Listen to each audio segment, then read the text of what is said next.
বিসমিল্লাহির রহমানির রহিম।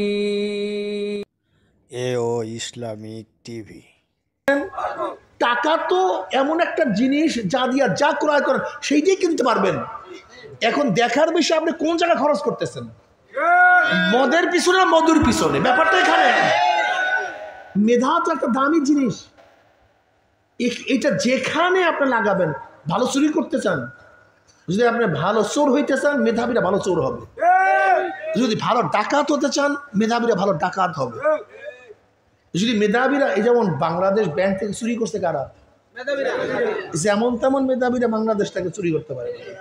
এই হ্যাক কইরা যেমন তেমন মেধার কাম না, অনেক টপ লেভেলের মেধার কাজ। ওর মেধাও যেরকম, ও চুরিও করে সেই ভালো চোর, যেমন তেমন চোর না। কিন্তু মেধা তো একটা মৌলিক পাওয়ার, এটা যেখানে ব্যবহার করেন সেখানেই ভালো রেজাল্ট করবো। যেই ব্যক্তি স্কুলে ফার্স্ট হয় সেইটি মাদ্রাসায় ফার্স্ট হইত, যেটা মাদ্রাসায় ফার্স্ট হয় ওইটি স্কুলেই ফার্স্ট হইত। কথা ঠিক না? কিন্তু ওলামায়ে কেরাম সব কিছু বিসর্জন দিচ্ছে একমাত্র দিনের জন্য, ইসলামের জন্য। এই আল্লাহ বলা লোকদেরকে আল্লাহর সাথে মিলাইয়া দেওয়ার জন্য। কত মানুষ যে শহীদ হয়েছে, ওলামায়ে কেরাম কি পরিমাণে। তুমি কি জানো এই কামাল পাশা, এই নাস্তিকের বাচ্চা নাস্তিক, তুর্কিস্তান দখল করার পরে ও প্রথম কাজটা করছে জানো? সবচেয়ে বেশি আলেমদেরকে হত্যা করছে। কাদেরকে? আলেমদের। কিভাবে হত্যা করছে? যেই আলেমের বাড়ি যেই গাছ ছিল, সেই আলেমের বাড়ির গাছের মধ্যে আলেমকে ফাঁসিতে ঝুলিয়ে দিচ্ছে। এই কামাল পাশা, যারা কামাল কামাল তোমরা কামাল কিবার আতাই তুর বলো, আসলে আতাতুর না, আতাই তুর। তোমরা যাকে কামাল আতাই তুর বলো, আতা তুর বলো, আসলে এটা কামাল পাশা, এটা খুনি, এটা নাস্তিক। ও আজানকে বন্ধ করছে, আরবি শব্দ পরিবর্তন করছে, কোরআন পড়া বন্ধ করে দিয়েছে, বোরকা পড়াকে নিষিদ্ধ করেছে, মাদ্রাসাকে ধ্বংস করে ফেলছে। এমনকি আলেমদেরকে বলছে যাও তোমাদের জন্য হজের জন্য জাহাজ তৈয়ার। আলেমরা বাঁচার জন্য জাহাজে উঠছে, গভীর সাগরে জাহাজে নিজে ছিদ্র করে সমস্ত আলেমকে হত্যা করছে এই কামাল পাশা। এর কারণটা কি বলেন তো? ব্রিটিশরা আলেমদেরকে হত্যা করছে, কামাল পাশা আলেমকে হত্যা করছে।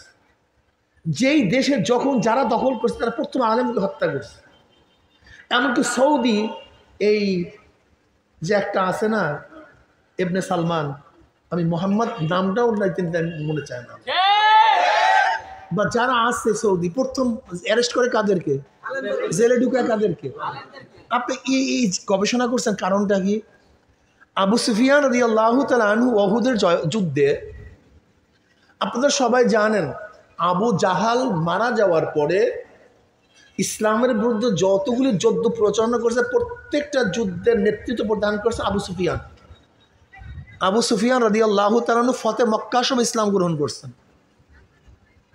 উহুদের যুদ্ধের নেতা ছিল কে কাফেরের পক্ষে? আবু সুফিয়ান রাদিয়াল্লাহু তাআলা আনহু। উম্মে হাবিবা রাদিয়াল্লাহু তাআলা আনহার বাবা, উম্মে হাবিবা রাদিয়াল্লাহু তাআলা আনহা, তিনি তার স্বামীর সাথে ওবায়দুল্লাহ জাখাসের সাথে হিজরাত করে আবুসিনী হিজরাত করছিলেন। পরবর্তী ওবায়দুল্লাহ তো মুরতাদ হয়ে গেছে। এরপরে জনাবে মুহাম্মদ রাসূলুল্লাহ সাল্লাল্লাহু আলাইহি প্রস্তাব দিয়েছিলেন, বিবাহবন্ধে আবদ্ধ হয়েছিলেন। এখন কি হয়ে গেছে? শ্বশুর হয়ে গেছে, কিন্তু কাফের ছিল ওই পর্যন্ত। উহুদের ময়দানের ঘটনা কি ছিল মনে আছে তো? কুতিলা মুহাম্মদ সাল্লাল্লাহু আলাইহি ওয়াসাল্লাম। শয়তান ঘোষণা দিয়েছে যে মুহাম্মদ সাল্লাল্লাহু আলাইহি ওয়াসাল্লাম মৃত্যুবরণ করছে। কাফেররা বিশ্বাস করছে সে আর দুনিয়াতে নাই, কাফেররা বিশ্বাস করছে। নবী আলাইহিস সালাতু পালায়ন করছিলেন কোথায়? উহুদের পাহাড়ে। আবু সুফিয়ান তখন গিয়া ওই উহুদের কিনারায় গিয়া প্রশ্ন করছিল, কি মনে আছে? এইটা মনে রাখবেন, এটা মারাত্মক একটা কথা, মারাত্মক পয়েন্ট। এইটা মনে রাখলে হাজার কোটি মাসালা হল হবে। আবু সুফিয়ান প্রশ্ন করছিল, সে তো কি ধারণা করছে নবী আলাইহিস সালাম দুনিয়াতে, এটা তো বিশ্বাসবদ্ধমূল। এবার প্রশ্ন করছে আবু বকর কি জিন্দা আছে? নবী আলাইহিস সালাত বলে খবরদার কেউ জবাব দিও না, কেউ জবাব দিও না, চুপচাপ থাকো। কোনো জবাব আসছে না, মনে করছে আবু বকর দুনিয়াতে নেই। এরপর দ্বিতীয় প্রশ্ন করছে কি, ওমর কি জিন্দা আছে? বলেন তো এই দুইটা প্রশ্ন কেন করছে? সে তো জ্ঞানী, আবুল হাকাম বলতো তাকে, অনেক জ্ঞানী, মারাত্মক জ্ঞানী ছিলেন। আর ওর মধ্যে জ্ঞানীদের মধ্যে একজনের আবু সুফিয়ান রাদিয়াল্লাহু তাআলা আনহু। কিন্তু এই দুইজনের নাম প্রশ্ন করলেন কেন? তার মেধার মধ্যে ছিল, নবী দুনিয়াতে নাই। এরপর কি প্রশ্ন করছে? নাই, মনে করছে সেও নাই। এরপর প্রশ্ন করছে কারণটা কি? আবু সুফিয়ান জানে যদি মোহাম্মদ দুনিয়াতে নাই সাল্লাল্লাহু আলাইহি ওয়াসাল্লাম, কিন্তু আবু বকর ও ওমর একজন যদি জিন্দা থাকে, ইসলাম আবারও দাঁড়ায় যাবে, এটা ধ্বংস হবে না। জানেন ইসলাম আর ধ্বংস হবে না। ব্রিটিশরা জানে, খ্রিস্টানরা জানে, ইয়াহুদিরা জানে, যদি 100 কোটি মানুষ মারা যায় তাতেও কিছু আসে যায় না, কিন্তু আলেম যদি না থাকে তার ইসলাম আর থাকবে না। ভালো মতো জানে আলেম না থাকলে আর ইসলাম। এই হেদায়েতের বাণী শুনাইবে কে বলেন তো? কোরআন বুঝাইবে কে? হাদিসের ব্যাখ্যা দিবে কে? মাসালা বলবে কে? আপনারা যতই শিক্ষিত হন, বাংলা পড়িয়া 2-1 লাইন পড়িয়া গভীর এলেম অর্জন করা যায় না। গভীর এলেম ভিন্ন জিনিস, এলেমের গভীরতা ভিন্ন জিনিস। এর জন্য খ্রিস্টানরা তো পণ্ডিত, ইহুদিরা পণ্ডিত, ওরা জানে আলেম যদি জিন্দা থাকে, মাদ্রাসা যদি জারি থাকে, এখান থেকে প্রোটেকশন হইতেই থাকে, এটা বন্ধ হবে না। কথা বুঝতে পারছি? এই জন্য আলেমদের উপর অত্যাচার করছে, অবিচার করছে, জুলুম করছে, হত্যা করছে। আলেমরা পাড়ায় বেলাইছে, হিজরাত করতে বাধ্য হয়েছে, না খাইয়া ছিল। এরপরও তারা নিজেরা না খেয়ে তারপরেও দাঁড়ে গিয়ে মানুষকে পড়াইছে, বক্তব্য শিখাইছে, দাওয়াত দিস, আসো দিনের পথে, আসো কল্যাণের দিকে আসো। নবী আলাইহিস সালাতু ওয়াস সালাম দুনিয়াতে কেন প্রেরণ করেছেন আল্লাহ পাক? ওমা আরসালনাকা ইল্লা রাহমাতাল লিল আলামিন। আমার নবী দুনিয়াতে কম্পিউটার আবিষ্কার করার জন্য আসেন নাই, প্লেন বানাবার জন্য আসেন নাই, দ্রুতগামী ট্রেন আবিষ্কার করার জন্য আসেন নাই, আমার নবী খনি আবিষ্কার করার জন্য আসেন নাই। আমার নবী দুনিয়াতে আসছেন কেন? মানুষ রূপী অমানুষদেরকে মানুষ বানাবার জন্য। বলেন কিসের জন্য? হ্যাঁ, মানুষের চেহারার নাম মানুষ না। আবু জাহালের আমাদের মতোই চেহারা ছিল। আবু জাহালের চক্ষু কয়টা ছিল?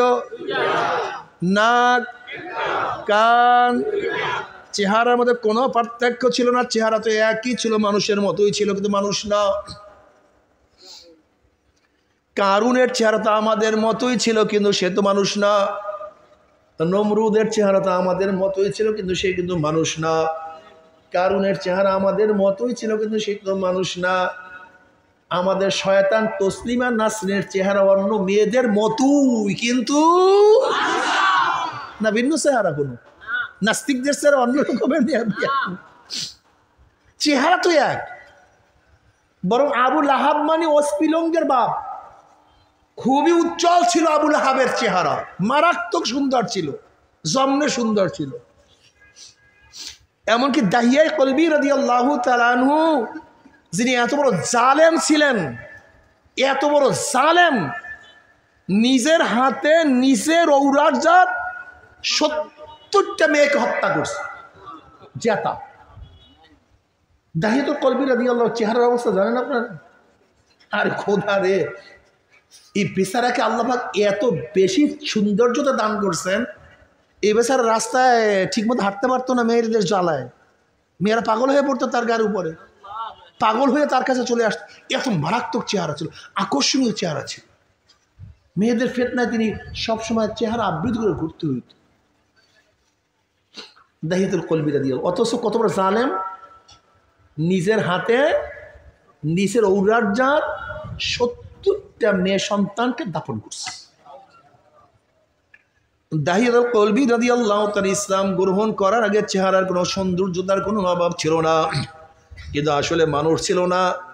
ইসলাম গ্রহণ করার পরে আমার মাওলা এত সুন্দর মানুষ বানায়া দিছে, অধিকাংশ সময় জিবরাইল তার সুরাত ধরিয়া দুনিয়াতে আসতো। ওমর ইবনে খাত্তাব রাদিয়াল্লাহু ইসলাম গ্রহণ করার আগে যেই চেহারা ছিল, ইসলাম গ্রহণ করার পর একই চেহারা ছিল নাকি? ইসলাম গ্রহণ করার আগে যে চেহারা নাকি ভিন্ন? না চক্ষু পরিবর্তন, না হ্যাঁ অবয়ব সবই এক। ইসলাম গ্রহণ করার আগে হযরত ওমর ইবনে খাত্তাব রাদিয়াল্লাহু তাআলা আনহু নবী আলাইহিস সালাতু ওয়াস সালাম হত্যা করার জন্য নাঙ্গা তলোয়ার নিয়ে রওনা করছে। কিন্তু এই ব্যক্তি ইসলাম গ্রহণ করার পরে অবস্থাটা কেমন হয়ে গেছে, এখন তার কথা মাটিতে শুনে, তার কথা পানিতে শুনে, ওমর ইবনে খাত্তাবের কথা বাতাসে শুনে। ওমর ইবনে খাত্তাব রাদিয়াল্লাহু তাআলা খুতবা দেন মদিনায়, ওখান থেকে ইশারা দিয়া সারিয়াতুল জাবাল, হে সারিয়া পাহাড়ের দিকে তাকাও। সারিয়া রাদিয়াল্লাহু সিরিয়ার মধ্যে, কোথায়? অথচ বাতাস তার আওয়াজ সিরিয়ায় পৌঁছায়া দিছে। ওমর কথা বলে মদিনায়, আওয়াজ পৌঁছিয়া যায় সিরিয়ায়। পুরো খোদার ওমর ইবনে খাত্তাব রাদিয়াল্লাহু তাআলা চিঠি লেখে নীল নদের কাছে, হে নীল নদ, যদি আল্লাহর হুকুমে জারি হয় আমার চিঠি পাইতে দেরি, জারি হইতে দেরি করবা না। ওই চিঠি পানির মধ্যে পড়তে দেরি, কিন্তু জোয়ার সৃষ্টি হতে দেরি হয় নাই। মদিনার মধ্যে ভূমিকম্প শুরু। ওমর ইবনে খাত্তাব রাদিয়াল্লাহু লাঠি দিয়ে মারবে, থাম মাটি। হ্যাঁ 19 কি বুঝলেন? মানুষ তো মানুষ, একই চেহারা, একই চেহারা। বেলালে হাবশির মতো কালো মানুষ, কালো কুচ্ছিত, গোলাম জাত গোলাম, নিজেও গোলাম, বাবা গোলাম, দাদাও গোলাম, এক টাকার মালিক না, শিক্ষা দীক্ষা করার কোনো সুযোগ পান নাই, সম্মান ইজ্জত বলতে কিছুই ছিল না। কিন্তু আমার মাওলা এত দামি বানায়া ফেলাইছে, বেলালে হাবশি আজান দেয় জমিনের মধ্যে, 7 তবক আসমান ভেদ করে আওয়াজ চলিয়া যায় আরশের মধ্যে। বেলালে হাবশি হাঁটে জমিনের মধ্যে, চলে জমিনের মধ্যে, পায়ের আওয়াজ আরশের মধ্যে। কিয়ামতের ময়দানে সমস্ত মানুষ উঠবে পায়ে হাঁটিয়া হাঁটিয়া, আর বেলালে হাবশি কিয়ামতের ময়দানে ইজ্জাতের কারণে উঠবে উটের পিঠে চড়িয়া। আরে চেহারার নাম মানুষ না বোকা, তা বেলালের কোনো চেহারাই ছিল না। আর সৌন্দর্যের নাম মালিশ না, মানুষ না। আবু লাহাবের সৌন্দর্য তন্ত্রী ছিল না, আসলে কলবের নাম মানুষ। ওমর ইবনে খাত্তাবের চেহারা পরিবর্তন হয় নাই, বেলালে হাবশি রাদিয়াল্লাহু চেহারার কোনো পরিবর্তন